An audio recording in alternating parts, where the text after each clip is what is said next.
Kapayapaan po ang sumainyo mga giliw naming tagapakinig at taga-subaybay.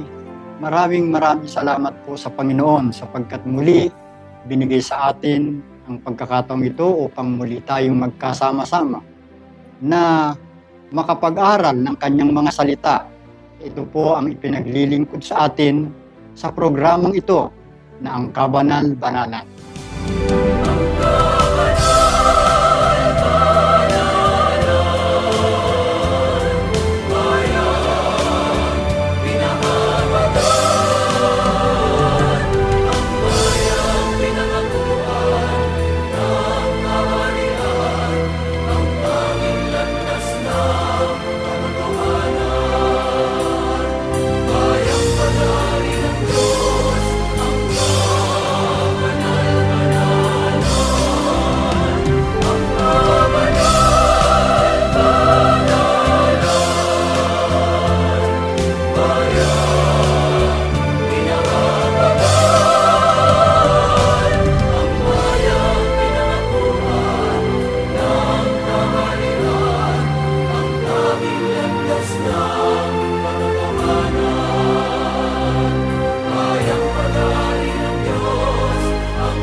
Ako po ang inyong lingkod, kapatid na Miclea, na sa araw na ito ay muli po ninyong makakasama sa pag-aaral ng mga salita ng Diyos. At darito rin po muli ang ating minamahal na kapatid na Neraya.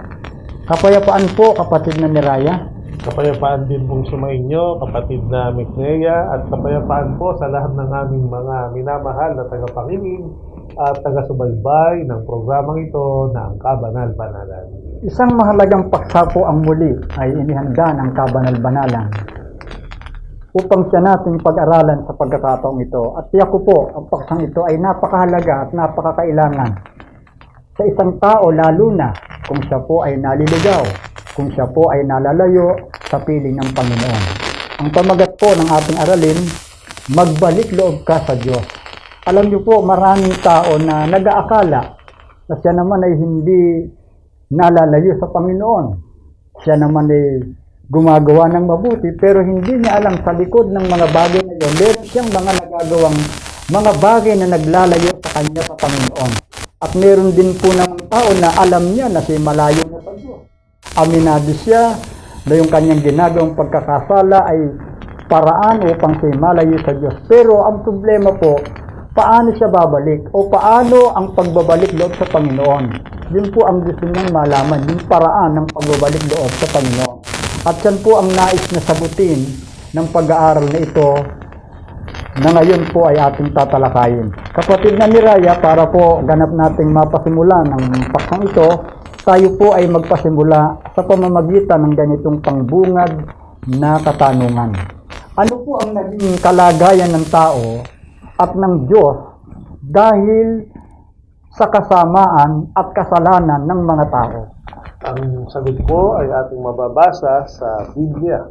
Sa aklat po ng Isaias, ang kapitulo po ay 59, ang bersikulo po ay 1 hanggang 2. Pakibasa po, kapatid na Miclea.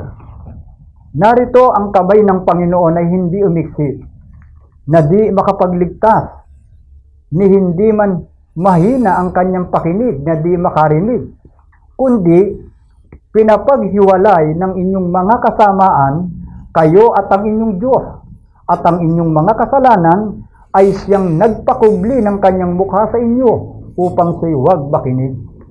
Maliwanag po ang sagot ng Biblia sa pambungad na katanungan na ipinahayag ng ating kapatid na Miclea tungkol po sa dating kalagayan ng mga tao at ng Diyos at ano po ang naging pangyayari o kaganapan sa relasyon ito dahil sa kasamaan o kasalanan ng tao.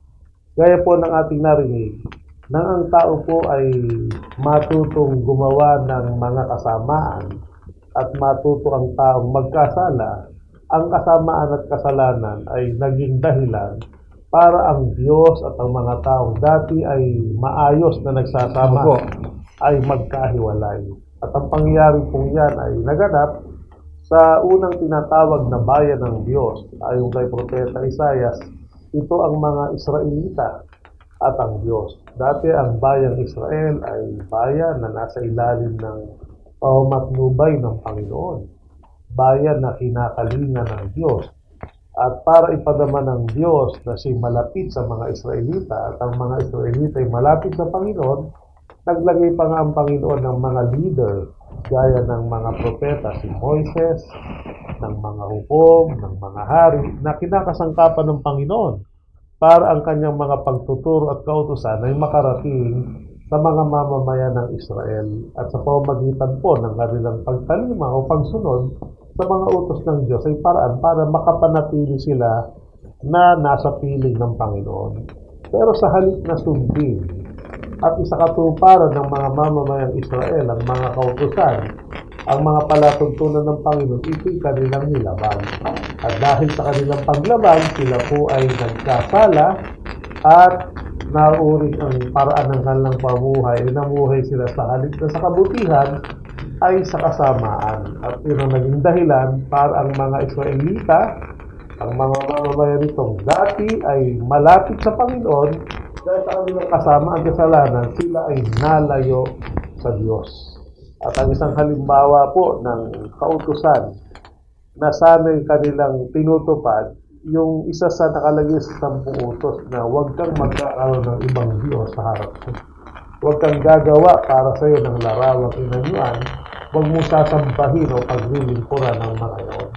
Pero sa kabila ng napakalinaw na utos na yon ng Panginoon, nagawa pa rin ng karamihan ng mga mamayan ng Israel na gumawa ng mga larawang inanyuan at sila'y nag-alay o naglingkod sa mga Diyos-Diyosan o larawang inanyuan. Sila ay nagsisamba, naglingkod sa mga Diyos-Diyosan at yun ay naging dahilan para sila magkasala. At sa paningin ng Diyos, yun ay isang kasuklam-suklam na gawain.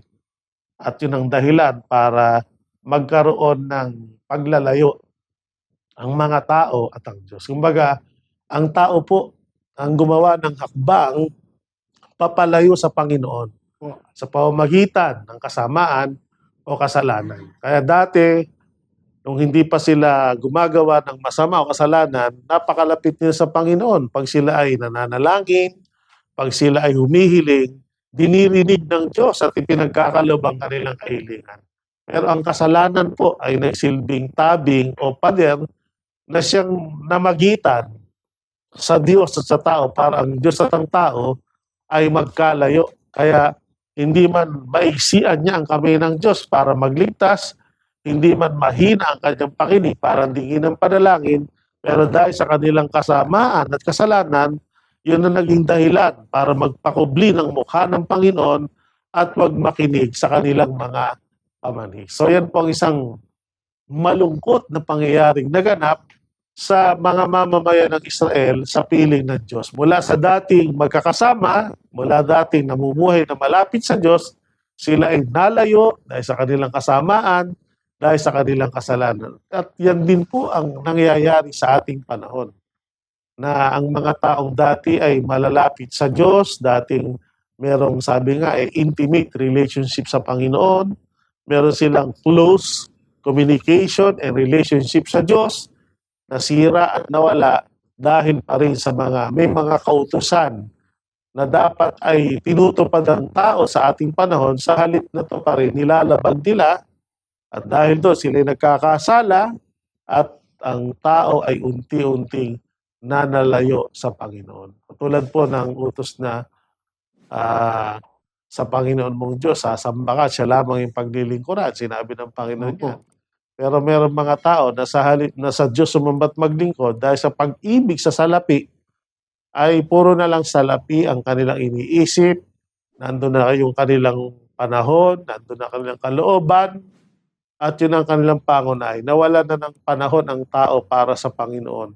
Dahil po sa malabis na paghahangad na magkaroon ng salapi o kayamanan sa mundong ito. Hindi naman po masamang salapi, pero kung ito'y pag-uukulan ng tao ng pag-ibig, yun ang nagiging dahilan para maging ugat ng kasamaan at maglayo ito sa Panginoon at ang tao po ay mawala ng direksyon dahil nalayo na sila sa Diyos.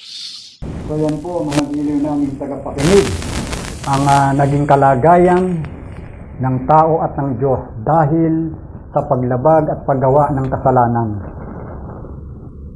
Kaya nang ang tao po ay mawalay at malayo sa Panginoon dahil sa kasalanan, kapatid Dadiraya, ano ngayon ang naging kagaya o naging katulad na kalagayan ng mga tao ngayon? Pinahayag po ito ng Propeta Isaias. Mababasa po natin sa kanyang aklat sa Isaias 53:6. Pakibasa po, kapatid na Mignea. Tayong lahat na gaya ng mga tupa ay naligaw. Tayo ay tumungo bawat isa sa kanyang sariling daan at ipinasan sa kanya ng Panginoon ang kasamaan nating lahat. Maliwanag po ito, mga mahal naming taga-subaybay. Dahil sa paglabag ng mga tao sa kautusan ng Diyos na nagdala sa tao sa pagkakasala. At dahil sa kasalanan ay nalayo nga ang maraming tao sa Panginoon. At ang iba naman ay dahil sa nawala na sila ng panahon sa Panginoon at ang inibig na nila ay ang salapi, sila ay nagkasala sa Diyos. At ang katulad ng mga taong gayon, sabi ng Propeta Isaias, tayong lahat, yung mga taong makasalanan, gaya ng mga tupa ay naligaw. Opo. Dati tayo ay mapalad na tupa na nasa ilalim ng pangangalaga at pag-iingat ng Panginoon bilang ating pastor. Pero nang hindi natin sundin siya bilang pastor, sabi sa talata, tayo ay tumungo bawat isa sa kanyang sariling daan. Sa halip na yung utos at kalooban ng Diyos ang gawin at sundin natin, may mga taong ang sinunod at ang tinungo yung sarili nilang kagustuhan na iba sa kagustuhan ng Panginoon. Kaya ang nangyari, dati sana ang tao lumalakad sa tamang direksyon, sa tamang landas, sa matwid na daan. Ang tao po ay lumiko. At dahil sa pagliko o paglihis ng tao sa daang matwid ng Panginoon, ang mga tao ay naging gaya ng tupa na naligaw. At ang kalagayan po na naligaw, yan ang pinakakaawa-awang kalagayan ng isang tupa. Na tupa ka nga na naturingan, wala ka namang pastor na nangangalaga at nag-iingat sa'yo. At pangalawa, kung naliligaw ka, walang direksyon ang iyong buhay. So ganyan po ang maraming tao ngayon. Namubuhay sa araw-araw dahil malayo sa Panginoon, walang direksyon, naliligaw, kung ano na lang ang mangyari sa araw-araw. Kaya may mga tao po ang katwiran, bahala na kung ano na mangyari. May mga ganyan pong tao. At yan po ang totoong napakahirap na kalagayan, mga mahal naming taga-subaybay, ang pagkaligaw at mawala ng direksyon ang buhay. Kasi po, kahit na anong gawin ng tao, wala nang saysay. Ibig sabihin, wala nang mabuting patutunguhan dahil nga naligaw na. Nalihis na ng landas, nalihis na ng daan, pero inaakala pa rin ng tao, yun ay matuwid. Pero hindi nila nalalaman, yun na po ay patungo sa pagkapahamak. Malayo na ang ginagawang pamumuhay sa kalooban ng Diyos. Kahit na akala nila ay tama, pero sa dulo po ay mali. Kaya sa diretsong pananalita po, yung pagkaligaw, kapatid na Liraya, yun ay wala nang patutunguhan, wala nang saysay na buhay. Kaya sa ganitong kalagayan ng mga tao, ano po ang naging kalooban o naging damdamin ng ating Panginoong Diyos? Palibasa po ang ating Diyos na kinikilala ay Diyos ng pag-ibig. Sa halip na siya po ay magalit, siya po ay naaawa. Gaya ng ating mababasa sa Marcos Kapitulo 6, versikulo 34. At lumabas siya at nakita ang lubhang maraming tao at nahabag siya sa kanila, sapagkat sila'y gaya ng mga tupa na walang pastor. At siya'y nagpasimulang tinuruan sila ng maraming bagay. Ang tinutukoy po sa talata ay walang iba kundi ang ating Panginoong Kristo Jesus. Ito po yung panahon na siya'y nagkatawang tao at nakisalamuha sa maraming tao. At batay po sa pag-iisalamuha ng Panginoon nang makita niya ang lubhang maraming tao, ayon sa talata, ang sabi ng Biblia, nahabag ang Panginoong Kristo Jesus sa maraming tao. Sabihin po ng nahabag, talagang naawa po siya. Dahil totoo namang ang mga tao nung panahong yon ay nasa kaawa-awa o kahabag-habag na kalagayan. Bakit? Sapagkat sa isang paghahambing, sabi ng Panginoon, ang mga tao ay gaya ng tupa na walang pastor. Naliligaw nga po eh. Yun po ang kumbaga, delikadong kalagayan ng tupa. Kapag ang tupa po naligaw at walang pastor, po ba, physically, yung literal na tupa, pag naligaw, yun ang yung pagkakataon para salakayin siya ng asong gubat o ng lobong maninila. O kaya lapain siya ng leon. Yun ang magdadala sa kanya sa pagkapahama. O kung hindi man, sa natural na paraan, mahulog siya sa bangin at ikamatay na yun. Kaya kapag ang tupa naliligaw na, tapos wala pang pastor, talagang delikado at kaawa-awa. Yan ang patunguhan ng mga tao. Bagamat sa akala niya, sabi niyo nga po lumalakad sa daang tila matwid. Opo. Pero ang dulo ng kanyang buhay ay pagkapahamak. Kaya sa pagtingin ng Panginoon, kahabag-habag naaawa siya. At bunga ng kanyang pagkaawa sa mga taong dahil sa pagkakasala ay naligaw ng landas, gumawa siya ng tulong nung siya magkataong tao. At ang may tutulong niya, tinuruan yung mga tao ng maraming bagay kung paano ang mga tao ay makakabalik sa tamang landas, kung paano po siya magkakaroon muli ng pastor na mag-aalaga sa kanya. Sa madaling salita, kung paano siya makakabalik sa kalagayan nasa ilalim ng pangangalaga at nasa ilalim ng pagkukuko ng ating Panginoon para maramdaman niyang muli na siya nasa ligtas at maayos na kalagayan. Marami pong tao na nang nakinig, sumampalataya at batay sa turo ng Panginoon ay sumunod, nakapagbalik loob sila sa ating Panginoon at napabuti ang kanilang mga kalagayan. So yun po ang napakabuting kalooban ng Panginoon. Nang makita niya ang marami, talagang nahabag siya. Hindi lang po nakita ng Panginoon ang kalagayan ng mga tao. Naramdaman niya ang awa, habag at pagnanais na sila po ay maibalik sa tamang landas. Hindi po siya nanatiling nanood lang sa kalagayan ng tao, kundi siya mismo ang gumagawa ng hakbang upang sila po ay matawag at muling maibalik sa kawan ng Panginoon.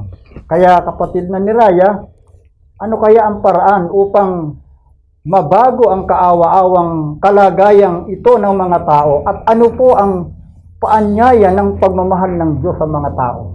Ito po ay ipinahayag ng Diyos para tudungan ng mga tao sa kanilang kabang kalagayan. Nasulat ang kanyang paanyaya ng pagmamahal sa aklat po ng Malakias, Kapitulo 3, versikulo 7. Mula ng mga kaarawan ng inyong mga magulang, kayo'y nangagpakaligaw sa aking mga tuntunin, at hindi ninyo tinalima. Manumbalik kayo sa akin, at ako'y manunumbalik sa inyo, sabi ng Panginoon ng mga hukbo. Ngunit inyong sinasabi, sa ano kami manunumbalik? Maliwanag po ito, mga mahal naming taga-subaybay. Palibhasa nga po, ang Diyos ay Diyos ng pag-ibig, bunga ng kanyang awat habag sa kalagayan ng maraming tao noon. At yun din ang nararamdaman niya sa mga tao sa ating panahon. Kasi marami pa rin mga tao ngayon talagang nalalayo sa Diyos dahil po sa mga kasalanan na kanilang nagagawa sa Panginoon. Kaya ang paanyaya niya, sabi niya noon sa mga tao, at ito'y nasulat sa Biblia, para magsilbing paanyaya din sa mga tao sa ating panahon, ang sabi po ay, manumbalik kayo sa akin, sabi ng Diyos. At manunumbalik ako sa inyo, sabi ng Panginoon. So hindi po isinasara ng Panginoon ng pinto para ang tao ay muling makalapit sa Kanya. Opo. Kundi patuloy na binubuksan ng Diyos ang pintuan ng pagkakataon at inaanyayahan ng tao na ikaw, na nalayo, sabi nga, gaano man karami, yung kasalanan yung nagawa, gaano mang katindihan, huwag mong isipin na hindi na kita matatanggap. Ang sinasabi ng Diyos, basta magpasya ka lang na magbalik loob sa akin at aminin mo yung mga kasalanan mo, magsisi ka, mangako ka ng pagbabago. Kumbaga, sabi nga sa panahon ni Propeta Isaias, kahit yung kasalanan nyo maging gaya ng matingkad na pula, bloody red, yun po yung pagkakaliwat sa wikang Ingles. Pag kayo nagbalik loob sa akin, nilinisin ko yan, papuputiin ko yan, gaya ng balahibo ng tupa o gaya ng niebe. Napakaputi. Sabihin, kung sa isip natin, sa laki ng ating kasalanan at sa dami ng ating kamalian, may mga tao po kasi kapag namig na yan, parang tinatanggap na nila na okay lang, maparusahan. Siguro ito talaga ang aking kapalaran. Hindi ako nakapagpigil sa mga tukso at kasalanan. Kaya bahala na, ma-impyerno na kung ma-impyerno. Nawawala ng pag-asa. Parang hinihintay na lang nila na sila'y parusahan ng Panginoon. Mga kapatid at mga mahal naming taga-subaybay, ang kalooban po ng Diyos ay hindi nagbabago sa mga taong kanyang nilikha. Yung halaga o value ng ating kaluluwa ay hindi po yan nababago.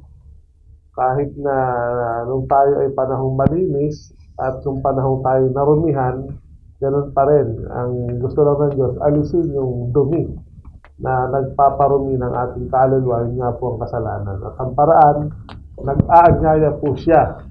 At ang sabi po niya, manumbalik kayo sa akin at ako'y manunumbalik sa inyo. Baga ang tao ang gumawa ng hakbang palayo sa Diyos, dapat ang tao rin ang gumawa ng hakbang pabalik sa Panginoon. At nakahanda pong muling yakapin ng Diyos at ipadama ang kanyang pagmamahal sa mga tao. Kaya lang, ang sabi ng ibang mga tao, kung sinasabi mo, Panginoon, manumbalik kami sa iyo at manunumbalik ka sa amin, paano kami manunumbalik sa iyo? So, talagang may mga tao po, hindi nila alam yung paraan. Kaya nga po tayo nag-aaral sa pamamagitan ng programang ito para i-build o ihayag din ng yung paraan para muling makapanumbalik ang tao sa Panginoon. Ang mahalaga lang po, wag po nating isipin na hindi na tayo tatanggapin ulit ng Diyos. Kung merong bumubulong sa ating isip na malaki na kasalanan mo, sagad na hanggang buto, napakasama mo, ma-impyerno ka na, hindi ka na matatanggap ng Panginoon. Hindi po totoo yun. Yun po ay bulong ng kaaway. Dinadaya ka lang ng diablo. Sapagkat ang Panginoon, mas malaki po ang kanyang pagmamahal sa atin kaysa kasalanan ating nagawa. Kaya mas matatanggap niya tayong muli pag tayo ay nagpasyang magbalik loob sa Kanya. So yan po ang kalooban at damdamin ng Panginoon. Sa kabila po na ang tao ay pilit na lumalayo sa Diyos, ang Diyos naman ay patuloy na gumagawa ng paraan upang makalapit ang tao. Yan ang dakilang pag-ibig ng Diyos. Hindi matiis ng Diyos na manatili ang tao sa kalagayang ligaw o walang direksyong pamumuhay. Kaya dahil sa kanyang habag at pag-ibig, siya mismo ang nagbibigay ng paanyaya. Inaanyayahan niya na ang tao ay manumbalik sa kanya. Ang tanong pong muli, kapatid na ni Raya, Paano po makapagbabalik loob ang mga tao sa Diyos sa kabila ng kanilang pagiging makasalanan? Ayon po sa paghahayag ng mga kasangkapan ng Diyos sa pagtuturo, at tulad ng mga apostol noon ay inireveal ang paraan. At ang sagot po ay mababasa natin sa isang mahalagang pagtuturo ng mga apostol na pinangunahan ni Apostol Pedro. Mababasa natin yan sa Aklat ng Mga Gawa, Kapitulo 2, versikulo 38. Sasalin po ng Biblia na The Message. Ang ibasa po ayon sa pagkakaliwat sa wikang Ingles, kapatid na Mitnea sa talatang ito. Peter said, "Change your life, turn to God, and be baptized, each of you in the name of Jesus Christ, so your sins are forgiven. Receive the gift of the Holy Spirit." Napaka-linaw po ang mensahe ng mga pahayag batay po sa talatang ito. Sa pagkakaliwat sa wikang Ingles ay sinabi ni Apostol Pedro, change your life. Yun po yung number 1. Number 2, turn to God. And number 3, be baptized. Pag nagawa po natin yung magplano talaga tayong baguhin ang ating buhay at magpasya tayong magbalik loob sa Diyos at tayo magpabautismo sa pangalan ng Jesucristo, sabi ng talata, so your sins, yung ating maraming kasalanan, are forgiven. Talaga pong patatawarin tayo ng Panginoon. Makatatanggap tayo ng regalo mula sa banal na Espiritu. So ito po yung tatlong mahalagang bagay na itinuturo ng Biblia para tayo na mga nalayo sa Diyos. At alam ko pong hindi natin ninanais na manatiling malayo sa Panginoon, kundi gusto natin talagang makapagbalik loob sa Kanya sa ganito pong paraan. Ang paraan, una, change your life. Magbago tayo ng paraan ng ating pamumuhay. Paano po ba? Isipin natin, ano ba yung mga naging dahilan? Bakit ka nalayo sa Diyos? So, ang mga dahilan, yung mga kasalanan ginawa natin, yun ang naglayo sa atin sa Diyos.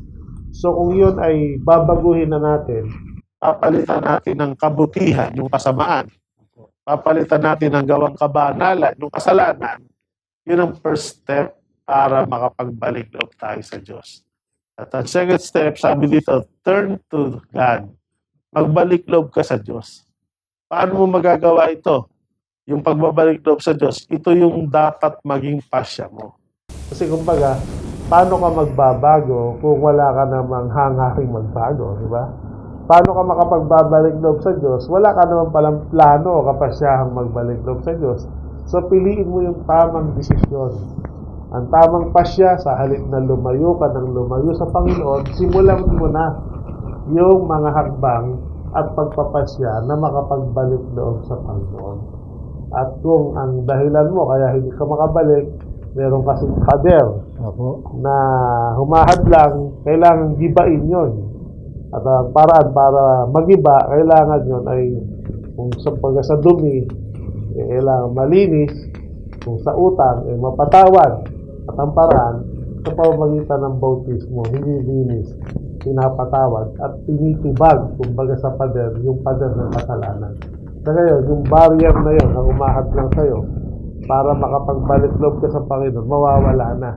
Kaya muli, magkakaroon kayo ng close communication and close relationship sa Diyos dahil sa ganong kaparaanan. Dahil itinatawad na ng Panginoon yung ating kasalanan, natin pinagkaloob ang regalo na tayo panahana ng banal na Espiritu. So, inuulit ko po, ang paraan ay sa Biblia, number 1, para sa pagbabalik loob sa Diyos, change your life. Number 2, turn to God.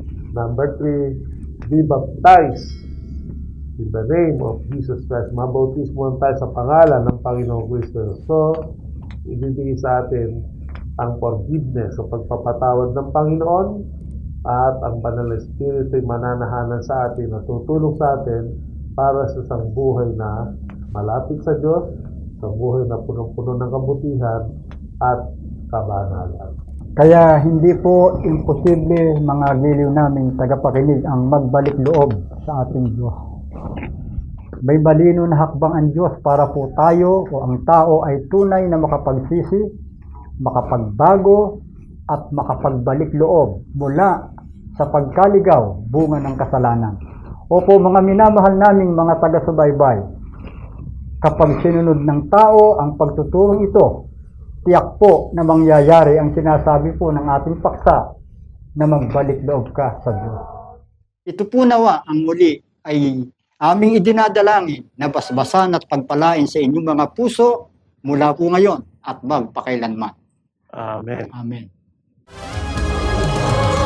Maraming salamat po sa inyong pagtangkilik sa palatuntunang ito ng Kabanal-Banalang Iglesia ng Diyos kay Kristo Jesus.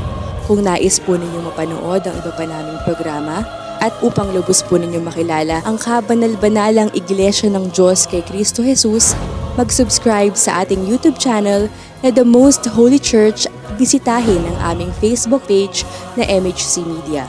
At bisitahin ang ating official website na www.mostholychurch.com. Maraming salamat po.